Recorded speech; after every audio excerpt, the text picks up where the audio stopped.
कुछ पाने की हो आस आस, कोई अरमा हो जो खास खास आशाएं। नमस्कार। दशम श्रेणी पाई जीव विज्ञान शिक्षण कार्यक्रम को समस्त को स्वागत। आज आम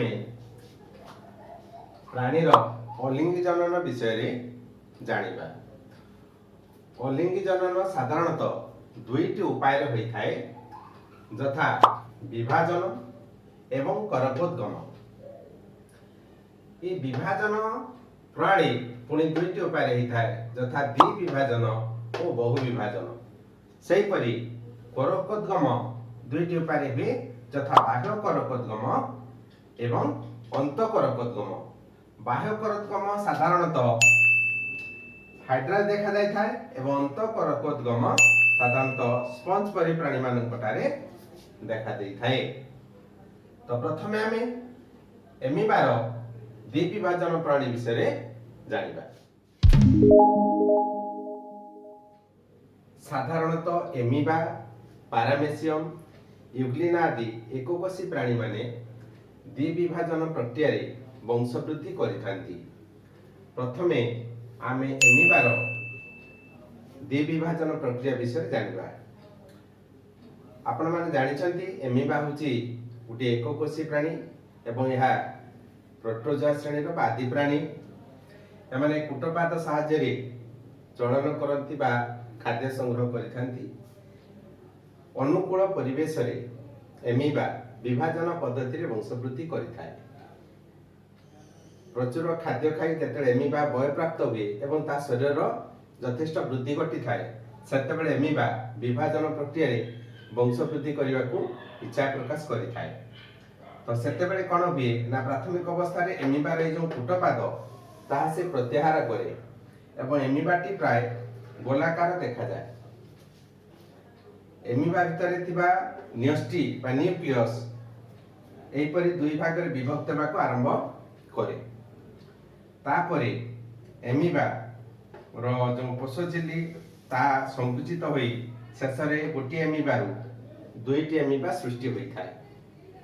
जो एमिबा विभाजन द्वारा वंशवृद्धि करे से एमिबा को मातृ एमिबा कहा जाए एवं ए विभाजन जो दुईटी समान एमिबा सृष्टि हुए ताहाको अपत्य एमिबा कहा जाए। एवं एथिरे कोन हुए ना सम विभाजन देखा जाए, अर्थात एमिबार न्यष्टि रे थिबा गुणसूत्र संख्या विभाजन परे मध्ये प्रत्येक रे अपरिवर्तित रही थाए। तापरे पारामेसियम कथा जानिबा। पारामेसियम मध्ये विभाजन पद्धति रे वंशवृद्धि करे, किंतु पारामेसियम रो शरीरटी कोन होई थाए ना प्रस्थच्छेद भाव रे द्विखंडित होई थाए। तेनु ताको प्रस्थच्छेद विभाजन बोली कहा जाय था बा प्रस्थच्छेद द्विविभाजन कहा जाय। सेमिति अन्य एक प्राणी होची यूग्लिना। आपण पार्श्वस्थ चित्र देखि पारुथिबे। यूग्लिनार शरीरटी कौन हुए ना लंब भाव रे दिभाग रे विभक्त होता है, तेणु ताको लंबच्छेद विभाजन बोली कहा जाए।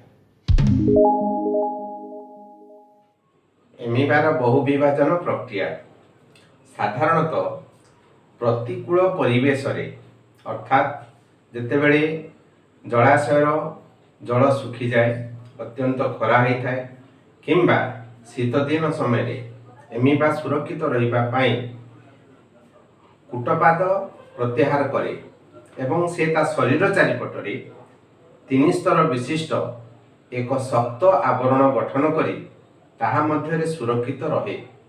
से 3 स्तर विशिष्ट जो आवरण गठन करे ताहाकु कहंती कोष्ठिका गठन।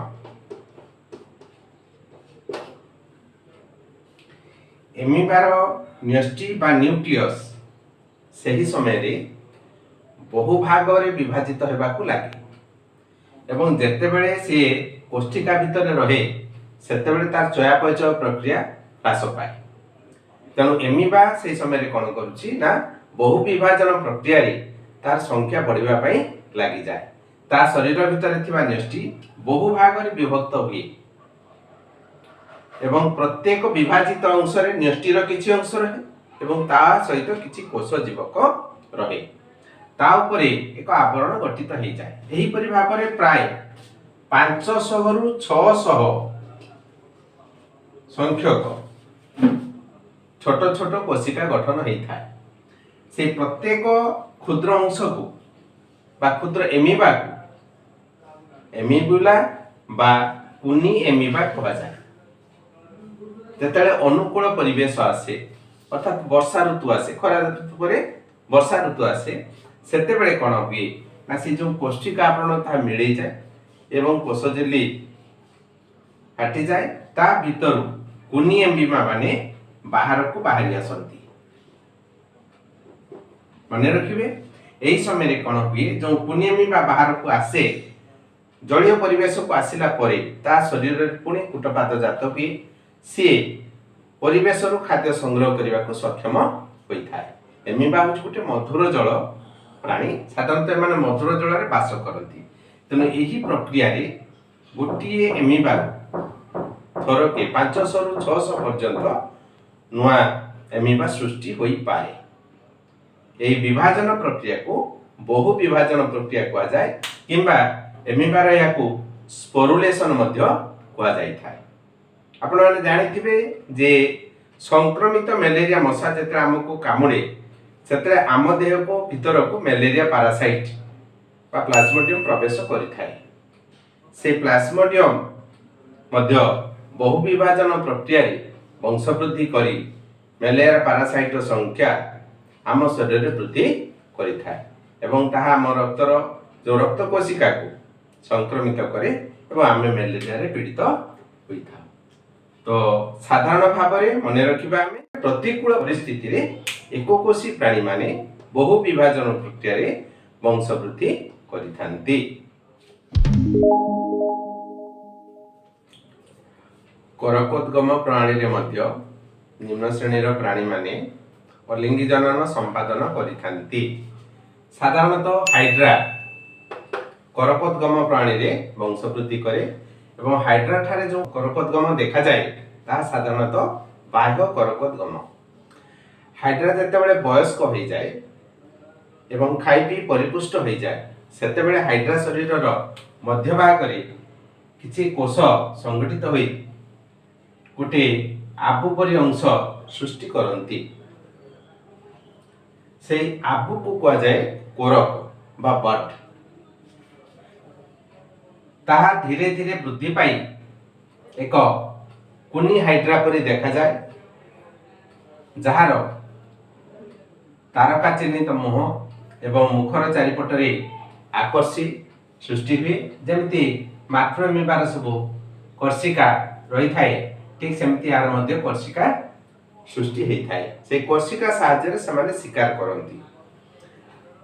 यही जो करक बा बट हाइड्रा यह प्रारंभिक अवस्था रे मातृ हाइड्रा ठारू खाद्य ग्रहण करिथाए कारण तार जो प्रगुहा रही शरीर रे से तंत्र सहित यार प्रगुहा संयुक्त होता है।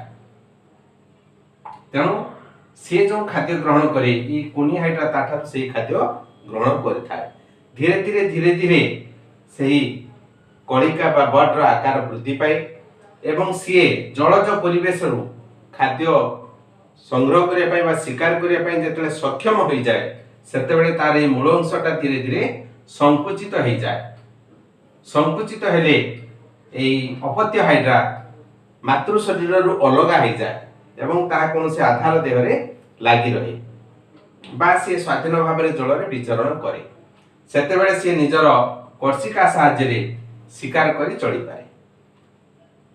तेणु शरीर बाहर बा बाहर पटकू कलिका बा बाट फॉर्मेशन हेउथिबारु एही प्रकारर करकोद्गम प्रणाली को बाह्य करकोद्गम कहा जाए एवं एही बाह्य करकोद्गमर गोटिए प्रणाली संपूर्ण हेबा पई आरंभ रु शेष पर्यंत प्राय 48 रु 96 आवर्स अर्थात 48 रु 96 घंटा पर्यंत लागि थाए।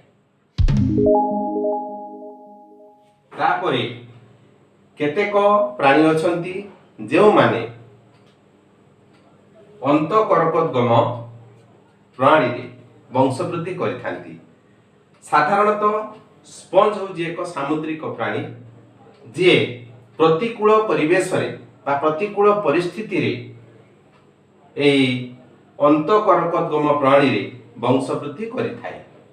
तो जेतेबेले प्रतिकूल परिस्थिति आसे सेतेबेले कोन हुए ना स्पंज रो बाह्य टिश्यू गुड़िक नष्ट हेबाकू लागे। सेतेबेले शरीर भितरे किछि कोष चारिपटरे एक आवरण सृष्टि हुए एवं ता मध्य किछि कोष सुरक्षित होइकि रहंती जो मानकू कुआ जाए आर्कियोसाइट। ए आर्कियोसाइट ऊपर गोटे आवरण सृष्टि हुए एवं बाहर को गोटे पत्थर है जहाँ को कहती माइक्रोपाइल। एहा मध्यरे सेई कोष गुड़िक सुरक्षित भाव में रहंती। एही प्रक्रिया को कुआ जाए जेमुलेशन बा गला अंतकरकदगम। साधारणतः ये जो गठन है जो पौष्टिका भलिया अंशटी ताकू कहा जाउची कोन जेम्यूल। तो स्पंज जे कि तमर सामुद्रिक प्राणी एही पद्धति रे प्रतिकूल परिस्थिति रे वंशवृद्धि करे एवं जेतले अनुकूल परिवेश आसे जलवायु जेतले अनुकूल हो जाए सेते बेले कोन हुए या भितरे थिबा से आर्कियोसाइट सेल गुड़िक धीरे धीरे बाहर को आसंती माइक्रोपाइल ओपनिंग दे एवं से माने एकत्रित होई एक नूतन स्पंज गठन करिथांती। आपण मन रखिबे ये जो हाइड्रा ये उभय अलिंगी जनन एवं लिंगीय जनन प्राणी रे वंशवृद्धि करि पारे। ये जो स्पंज ये अलिंगी जनन करि पारे एवं तार अलिंगी जनन रे दीटा देखा जाय छै। गोटे तार बटिंग हुए जोटा बाहर कॉलोनी आकार सृष्टि होता है एवं जेतले प्रतिकूल परिवेश आसे सेतले जेमुलेशन बा अंत करकदगम गठन द्वारा से तार जनन प्रक्रिया बा वंशवृद्धि संपादन करिथाय। तो एई दुईटी जो प्रक्रिया जानिले गोटे हैला विभाजन प्रक्रिया आउ गोटे होची करकोदगम प्रक्रिया। ये हैला प्राणी मानकर अलिंगी जनन प्रक्रिया।